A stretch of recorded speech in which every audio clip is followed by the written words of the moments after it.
जी नमस्कार। जी नमस्कार। क्या नाम है जी आपका? हमारा नाम जाह्नवी प्रदीप वालस्कर। जानवी जी, क्या करते हैं आप? हम टीचर हैं आरएसएस वाले स्कूल में, सरस्वती शिशु मंदिर में सन 98 से लेके 2008 तक निरंतर कार्यरत रहे। आपने संत रामपाल जी महाराज जी से नाम दीक्षा लेने से पहले क्या भक्ति साधनाएं की? हमने सभी देवी देवताओं की भक्ति करते थे जो हिंदू समाज में अभी चलते आ रहे हैं, और हमारे घर का माहौल भी वैसा ही भक्तिमय था। हमारे मम्मी पापा काफ़ी भक्ति करते थे।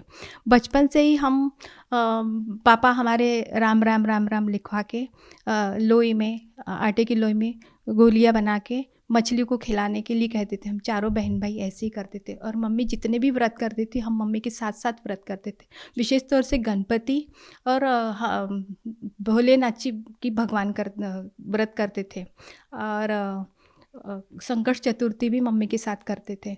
बचपन से हम इतनी पूजा करते थे और भगवान के प्रति हमारी बहुत ज़्यादा श्रद्धा थी। पर जैसे ही विवाह हो गया हमारा, विवाह के बाद हमने गायत्री परिवार में आ गए, क्योंकि पड़ोसन हमारी गायत्री परिवार की थी। और उस विवाह के बाद तो हम काफ़ी परेशान रहने लगे कि आर्थिक भी और मानसिक भी, घर में भी बड़ी अशांति थी। तो वो बोले कि तुम गायत्री का मंत्र जाप करती रहो, इससे आपको बहुत लाभ होगा, आपके सारे दुख दूर हो जाएंगे।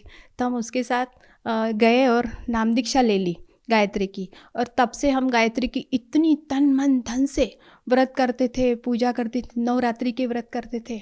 हर साल शांति कुंज में जाते थे। शांति कुंज में हवन यज्ञ का ट्रेनिंग देते थे। वो 9 दिन का सत्र करके आते थे हम, और ट्रेनिंग लेने के बाद यहाँ पे घर पे आते थे। घर पे स्कूल से आने के बाद जहाँ से भी आता है फ़ोन या बुलावा आता है कि यहाँ हवन होना है, या विवाह संस्कार होना है, या जन्मदिन संस्कार है, तो हम माँ बेटी चले जाते थे झोला उठा के।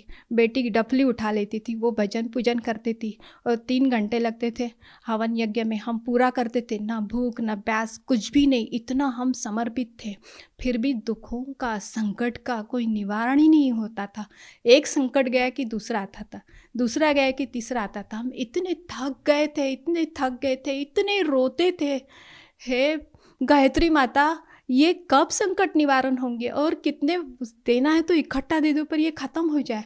जब भी हम शांति कुंज जाते थे, शांति कुंज से शैल दीदी से चरण स्पर्श करते थे, तब हम यही कहते थे कि दीदी हमारे बहुत संकट है, हम बहुत कष्ट में हैं, कब कष्ट समाप्त होंगे। तो कहते थे कि ये प्रारब्ध है, ये तो भोगना ही पड़ेगा।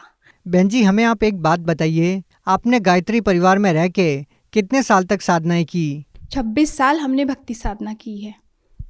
लेकिन गायत्री परिवार में जिस तरह के यज्ञ हवन करवाए जाते हैं और जो आप गायत्री मंत्र का जाप करते थे, इन सब चीज़ों का खंडन तो संत रामपाल जी महाराज जी बहुत पहले से करते आए हैं। आपका इस बारे में क्या कहना है? वो करते आए हैं तो ये आज हमें समझ में आ गया कि वो गलत साधना थी, क्योंकि हमें कोई लाभ ही नहीं हुआ, और हम इतने निराश हो चुके थे। इवन इतना हम ये बता रहे कि हम नास्तिकता की ओर जा रहे थे। जब हमने तत्वदर्शी संत को ढूंढने लगे, फिर हमने क्या किया कि श्री राम शर्मा आचार्य जी की लिखी छोटी छोटी पुस्तक थी। तो पहले हमें ब्रह्मा की पुस्तक मिली। ब्रह्मा की पुस्तक हमने पढ़ी कि यही भगवान हो सकते, पूर्ण ब्रह्मा।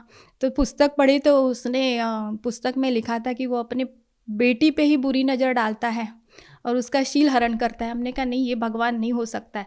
उसके बाद हमने कहा ज़रूर अल्लाह होगा। तो फिर अल्लाह अल्लाह अल्लाह तो एक ही है, हमें लगा अल्लाह ही होगा। फिर हम मजार मस्जिद जाने लगे, फिर वहाँ अपना दुखड़ा रोने लगे और प्रार्थना करने लगे। पर जब बकरीद आती तो सब लोग बकरा काट के, गौमांस काट के अपनी ईद मना रहे। हमने कहा अल्लाह ऐसा नहीं हो सकता है, जिसने बनाया सारे जीव जंतुओं को, उसको काट के उसका मांस खाने के लिए कभी नहीं कहेगा। तो फिर अल्लाह, हमने कहा अल्लाह नहीं हो सकता। फिर हमारे साथ जो एक टीचर थी, वह टीचर ईसाई थी, बड़ा अच्छा व्यवहार था, उनसे ज्ञान चर्चा चलती थी। हमने कहा जरूर यीशु ही होंगे। फिर हमने उनके साथ भी चर्च गए 2-3 बार। फिर उन्होंने हमें एक छोटी सी बाइबल दी, ये पढ़ो। तो हमने वो बाइबल पढ़ी बड़ी श्रद्धापूर्वक। पर जब यीशु को यहूदी लोग मारते हैं बुरी तरह के, और क्रॉस पे लटका देते हैं और कील ठोक देते हैं, तब यीशु कहते हैं कि हे भगवान, हे गॉड, हे ईश्वर, इन अज्ञानियों को माफ़ कर दो। तब हमें लगा नहीं, यीशु भी पूर्ण गॉड नहीं है, उनके ऊपर भी कोई पूर्ण परमात्मा है। इस प्रकार हम परमात्मा को ढूंढ रहे थे, और फिर हम नास्तिक बन गए।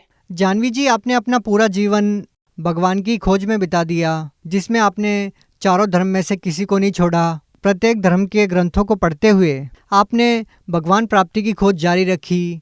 हम आपसे ये जानना चाहेंगे कि जब आपने चारों धर्मों को अपना के देखा, उसके बावजूद भी आपको भगवान की जानकारी नहीं हुई, जिसको आप भगवान कह सको, आपको ऐसी कोई चीज़ नहीं मिली। तो जानवी जी, हम आपसे जानना चाहेंगे कि संत रामपाल जी महाराज के बारे में आपको कैसे जानकारी हुई। हाँ, यही हम अभी बताना चाहते कि हम बर्थ सर्टिफिकेट लाने गए तो चाचा के गांव चले गए, जलगांव जिला में पाचोरा। तो वहाँ गए चाचा के यहाँ, तो हमने गए, फ्रेश हो गए और नहा धो के हमने कहा चाची से हमें हवन करना है। तो चाचू बोले मैं चाय बना लेती, तब तक तुम 2 मिनट चाचा से बात कर लो। चाचा से बात की तो चाचा बोले तुम्हारे पास टाइम हो तो मैं थोड़ी बात बता दूं। हमने कहा बता दीजिए, आधे घंटे में, क्योंकि हमें तुरंत निकलना था।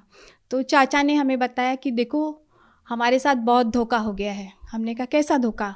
बोले हम जिसकी भक्ति करते हैं उसका, हम जिस लोक में रह रहे, ये काल का लोक है और यहाँ का भगवान काल भगवान है, ज्योति निरंजन भी उसी को कहते हैं। आपको ये जानकारी कहाँ से मिली? वो संत रामपाल जी महाराज के शरण में थे और वो अनुयायी थे उनके, तो उन्होंने हमें ये सत्य जानकारी दी और उन्होंने तुरंत पेज खोल के बता दिया, गीता का भी बताया और ज्ञान गंगा की पुस्तक बता दी खोल की, और उसमें बताया वो उल्टा लटका हुआ पीपल का वृक्ष, और बताया कि ऊर्ध्व मूलम अध शाकम, शर पुरुष वाकी डार, तीनों देव शाखा है, पात रूपी संसार। जानवी जी, हम आपसे जानना चाहेंगे कि आपने अपने जीवन में एक शिक्षक के रूप में काम किया है, आपने गीता जी को भी पढ़ा है। तो गीता जी अध्याय 15 के श्लोक 1 के उल्टे लटके हुए संसार रूपी वृक्ष की जो आप बात कर रहे हो, तो क्या ये जानकारी आपको पहले कभी नहीं मिली? तत्वदर्शी संत पूर्ण परमात्मा एक ही होता है विश्व में, और वो संत रामपाल जी महाराज है, ये हमारे चाचा ने हमें समझा के बताया।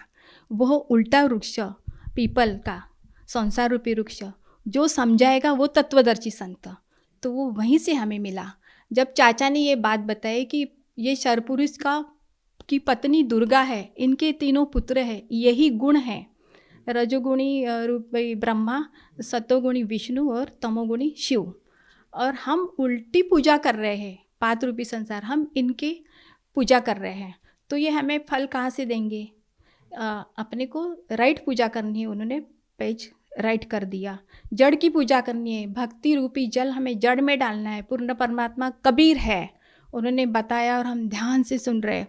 जब हम भक्ति रूपी जल जड़ में डालेंगे तो ये पूरा पेड़ हरा भरा होगा, फलों फूलों से लद जाएगा और छाया भी मिलेगी अपने को और मोक्ष भी मिलेगा। तो उन्होंने इतना बताया। हमने कहा चाचा अब हमें देर हो रही है, आप हमें ये पुस्तक दे दीजिए। उन्होंने पुस्तक दे दी, हमने पुस्तक ली और बस में बैठ के आगे के सफ़र में निकल गए। हमने अपना पूरा काम कर लिया और बस में बैठे बैठे हमने सृष्टि रचना पूरी पढ़ ली। सृष्टि रचना पढ़ते ही हमारे होश उड़ गए। हमने कहा हे परमात्मा आप यहाँ मिले, हम इतने ऐसे हो गए बिल्कुल गदगद। तो चाचा से हमने कहा कि हमें दीक्षा लेना है, तो फिर चाचा ने हमें फ़ोन नंबर वगैरह करके बात करके नामदान केंद्र का आता पता बता दिया। वैसे ही हम पुणे में आए और हमने 28 जनवरी को 2017 में नाम दीक्षा ले ली। आपने संत रामपाल जी महाराज से वेदों का ज्ञान प्राप्त किया, तो हम आपसे जानना चाहते हैं कि संत रामपाल जी महाराज से जुड़ने के बाद आपको कोई सांसारिक या आर्थिक लाभ भी मिला? जी, हमें बहुत लाभ मिला। सबसे बड़ा लाभ तो आध्यात्मिक लाभ मिला है। एक सच्चा गुरु मिला, पूर्ण परमात्मा कौन है जिसकी खोज में हम लगे थे वो प्राप्त हुआ, और हमें मोक्ष भी प्राप्त होगा। और मोक्ष प्राप्त होने के बाद हमें जाना कहाँ है ये भी पता चल गया कि हमें अपने निज धाम जाना है और वहीं से हम आए हैं। ये हमें लाभ बहुत बड़ा मिल गया। और हमें ये लाभ मिला है कि हमारे हस्बैंड को अस्थमा था 20 साल से, आज उनका अस्थमा पूर्णतः 80% सही हो गया है। नहीं तो वो पूरी रात बारिश और सर्दियों में सोते नहीं थे, बैठे बैठे बिताते थे, और डॉक्टर ने भी बोल दिया था और वो भी मान गए थे कि ये अभी बचने वाले नहीं हैं। जैसे संत रामपाल जी महाराज से दीक्षा ले ली, उनका स्वास्थ्य एकदम सही हो गया है। क्या संत रामपाल जी महाराज ने उनके अस्थमा को ठीक करने के लिए कोई दवाई या जड़ी बूटी दी? नहीं, कोई दवाई नहीं दी, उन्होंने सद्भक्ति दी। वो मंत्र में ही पावर है। सतनाम का मंत्र श्वास से ही है, उनकी श्वास की बीमारी है, श्वास के मंत्र से ही उनकी बीमारी ठीक हो गई है। और हमें अनेकों लाभ मिले, पर अभी हम बता रहे हैं कि मैं, मेरी बहन और मेरे पति और उनकी बेटी, हम चारों लोग हरियाणा में गए तो वहाँ बहुत तेज़ से बारिश आई और इनका अस्थमा बढ़ गया। तुरंत इनका अस्थमा बढ़ गया तो हमने कहा है संत रामपाल जी महाराज आपकी शरण में है, आप ही संभालो हमें। और तो उतने में एक ऑटो वाला आया। ऑटो वाले से कहा हमने कि आप रुको थोड़ा, मैं और बहन की बेटी को जाना था दिल्ली, फ़्लाइट से जाना था। तो उतने में परमात्मा से कहा कि संत रामपाल जी महाराज आप ही मेरे भगवान हो, आप सारी व्यवस्था कर दीजिए। उतने में एक सफ़ेद कार आती है और वो रुकती है बारिश में ही, कहती बहन जी आप लोगों को कहाँ जाना है? तो हमने कहा हम लोगों को तो रोहतक जाना है और इसको हवाई अड्डे जाना है। तो बोले हम लोग वहीं जा रहे और संत रामपाल जी महाराज के हम शिष्य हैं, आप भेज दीजिए। तभी हमने कहा ये संत रामपाल जी महाराज ने इतना चमत्कार कर दिया कि उसकी व्यवस्था हो गई। वो ऑटो वाला हमें ले गया। एक हमने कहा भाई इनकी तबीयत ख़राब हो रही है, आप अपने घर ले चलिए। ऑटो वाला ने एक घर में लेके गया और वहाँ संत रामपाल जी महाराज ने ऐसी प्रेरणा उनके मन में भर दी कि वहाँ उन्होंने इतना अच्छा व्यवहार किया, गर्म पानी गर्म चाय सब दे दिया उनको। और उन्होंने एक अस्थमा की पुड़िया एक पड़ोस वालों से ला के उनको दी और उनका अस्थमा एकदम ठीक हो गया। दूसरे दिन वही लोग अस्पताल लेके गए और 3 महीने की दवाई दी। वो दिन और आज का दिन उनका पूरा अस्थमा जड़ से ख़त्म हो गया है संत रामपाल जी महाराज की दया से। और हमें ये लाभ मिला कि हम बाथरूम में नहाने जा रहे थे तो वो हीटर ऑटोमेटिक था, पर उस दिन पता नहीं क्या हो गया, हम कपड़े भी धो रहे थे, उतने में हीटर एकदम ब्लास्ट कर गया फटाक से। और देखा तो इतना हीट पूरा भाप से पूरा दिखाई नहीं दे रहा था बाथरूम, और हम आराम से बाहर आ गए। एक बूंद भी हमारे एक छींट भी ऊपर नहीं आया। तो वो जीवन दान हमें संत रामपाल जी महाराज ने दिया है वहाँ पे। और एक लाभ बताना चाहती हूँ मैं।